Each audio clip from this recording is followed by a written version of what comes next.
وہ یہ تھا کہ یہودی جو تھے وہ عیسائیوں کو کہا کرتے تھے کہ تمہاری کوئی حیثیت نہیں ہے، ہمارا ایمان ہم بڑے ہیں، اور عیسائی جو ہیں وہ یہودیوں کو کہا کرتے تھے کہ تمہاری کوئی حیثیت نہیں ہے، ہمارا ایمان معتبر ہے۔ وقالت الیہود لیست النصارى علی شیء، یہودوں نے کس کو کہا؟ عیسائیوں کو کہا کہ تمہارا ایمان جو ہے وہ حقیقت پر مبنی نہیں ہے۔ وقالت النصارى لیست الیہود علی شیء، اور عیسائیوں نے کہا کہ یہودی حقیقت پر اپنی اصل پر نہیں ہے، حالانکہ وہ دونوں ہی اہل کتاب ہیں۔ پھر اس کے بعد فوراً بعد اللہ تعالیٰ نے ذکر کیا كذلك قال الذين لا يعلمون مثل قولهم، حالانکہ وہ تو کتاب کو جاننے والے تھے،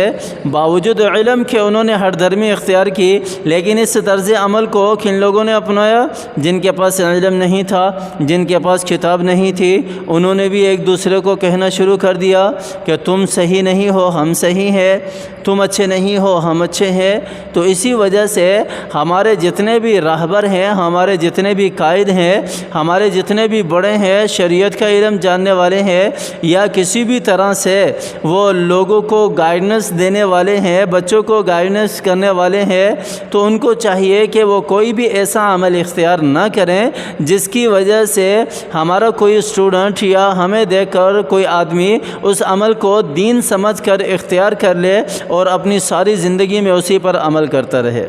ایسا ہمیں نہیں کرنا چاہیے۔ جس طرح یہود و نصارہ کو یہاں تنبیہ کی گئی ہے، اسی طرح ہمیں بھی نہیں کرنا چاہیے۔ پہلی بات کیا ہے؟ پہلی بات تو یہ ہے کہ جس طرح ان کے اندر تکبر آ گیا، اسی طرح ہمارے اندر بھی تکبر آ سکتا ہے اگر ہم کسی کو اچھا کہیں، کسی کو برا کہیں اور خود کو اچھا کہیں۔ میں اگر کہوں کہ میں ٹھیک ہوں، سامنے والا غلط ہے، تو یہ میرے اندر تکبر لا سکتا ہے۔ میں کہوں کہ میں صحیح دین پر چل رہا ہوں، سامنے والا غلط دین اختیار کیے ہوئے ہے، ہاں اگر تو واضح طور پر قرآن و حدیث سے اسے پتہ ہے کہ وہ غلط کر رہا ہے، پھر تو اس کو اسے سمجھانا چاہیے، لیکن ایسی صورت میں بھی خود کو بڑا نہ ظاہر کرے، خود کو بڑا نہ ظاہر کرے کہ میرے پاس زیادہ علم ہے، بلکہ دوسرے کو راہ راست پر لانا مقصود ہو۔ نیت کو سب سے پہلے خالص کرنا چاہیے، نیت کو سب سے پہلے خالص کرنا چاہیے کہ وہ کسی طرح راہ راست پر آ جائے،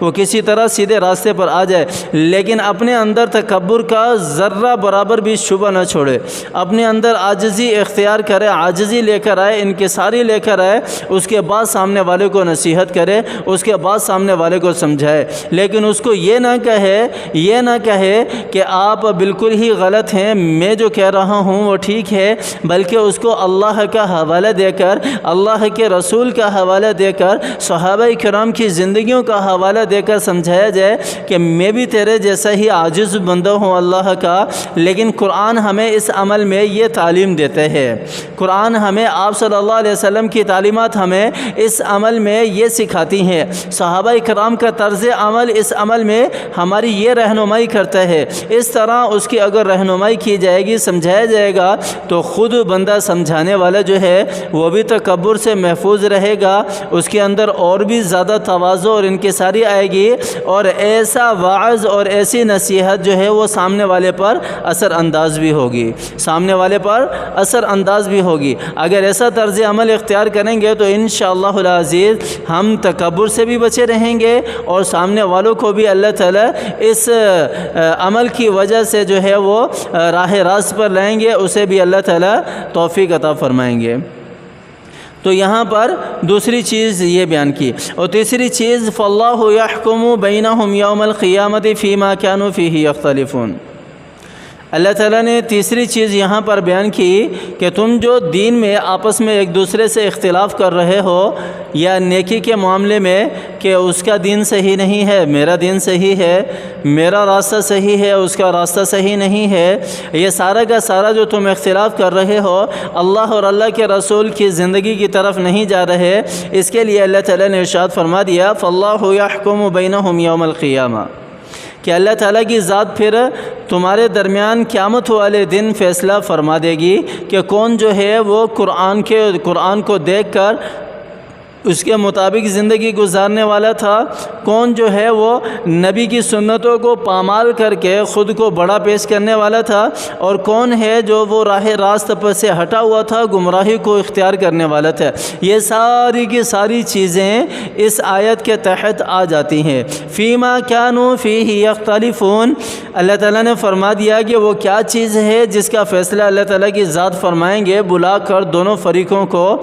وہ ہے کہ جس میں وہ اختلاف کرتے ہیں۔ اختلاف نہیں کرنا چاہیے، سمجھانا ایک الگ چیز ہے، اختلاف کرنا ایک الگ چیز ہے۔ سمجھانا سامنے والے کو ایک الگ بات ہے، اختلاف کرنا ایک، اختلاف کے اندر سمجھانا مقصود نہیں ہوتا، اختلاف کے اندر اپنے آپ کو صحیح ثابت کرنا مقصود ہوتا ہے، اپنے آپ کو بڑا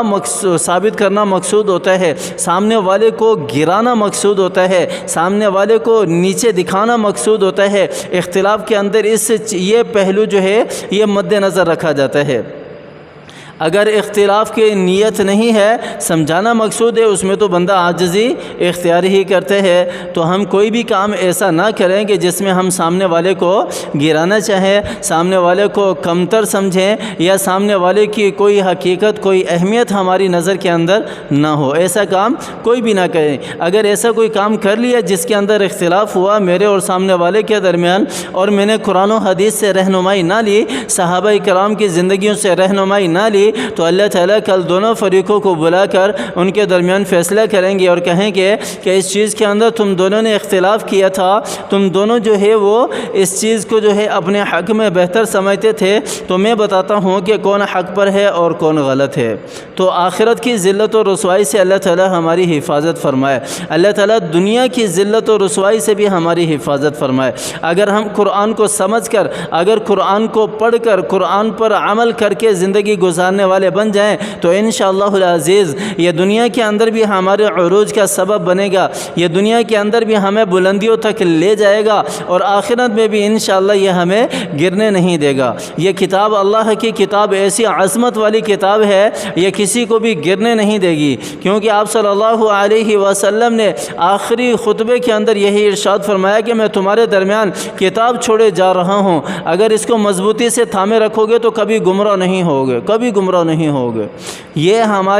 ہمیں سیدھے راستے پر چلانے کا ذریعہ ہے، چلانے کی ہدایت دیتا ہے، رہنمائی کرتا ہے۔ تو اس لیے قرآن کو سمجھ کر، قرآن کے احکامات پر عمل کر کے زندگی گزارنے والے بنے۔ جو احکامات نہیں جان سکتے تو اپنے کسی عالم سے رابطہ رکھیں، اپنے کسی نیک آدمی سے رابطہ رکھیں جو قرآن کے احکامات کو، جو شریعت کے احکامات کو، جو اللہ کے احکامات کو جانتا ہو، اس کے مطابق زندگی گزارنے کی توفیق عطا فرمائے اللہ تعالی ہمیں، اور اس کے مطابق زندگی گزاریں۔ اللہ تعالیٰ مجھے بھی اور آپ کو بھی عافیت والی زندگی دے، دنیاوی اور اخروی ذلت و رسوائی سے اللہ کی ذات ہماری حفاظت فرمائے، اللہ تعالیٰ بیماریوں سے ہماری حفاظت فرمائے، میری بھی اور میرے پیاروں کی بھی اللہ تعالیٰ بیماریوں سے حفاظت فرمائے۔ اللہ تعالیٰ سے عافیت والی زندگی چاہتے ہیں، اللہ تعالیٰ عافیت والی زندگی دے۔ اللہ تعالیٰ سے ایمان والی زندگی چاہتے ہیں، اللہ تعالیٰ ایمان والی زندگی دے۔ اللہ تعالیٰ بیماریوں سے نجات عطا فرمائے، شفا یابی والی زندگی دے۔ دنیاوی اور اخروی نعمتوں پہ اللہ کا شکر ادا کرتے ہیں، اللہ تعالیٰ مزید نعمتوں سے مالا مال فرمائے۔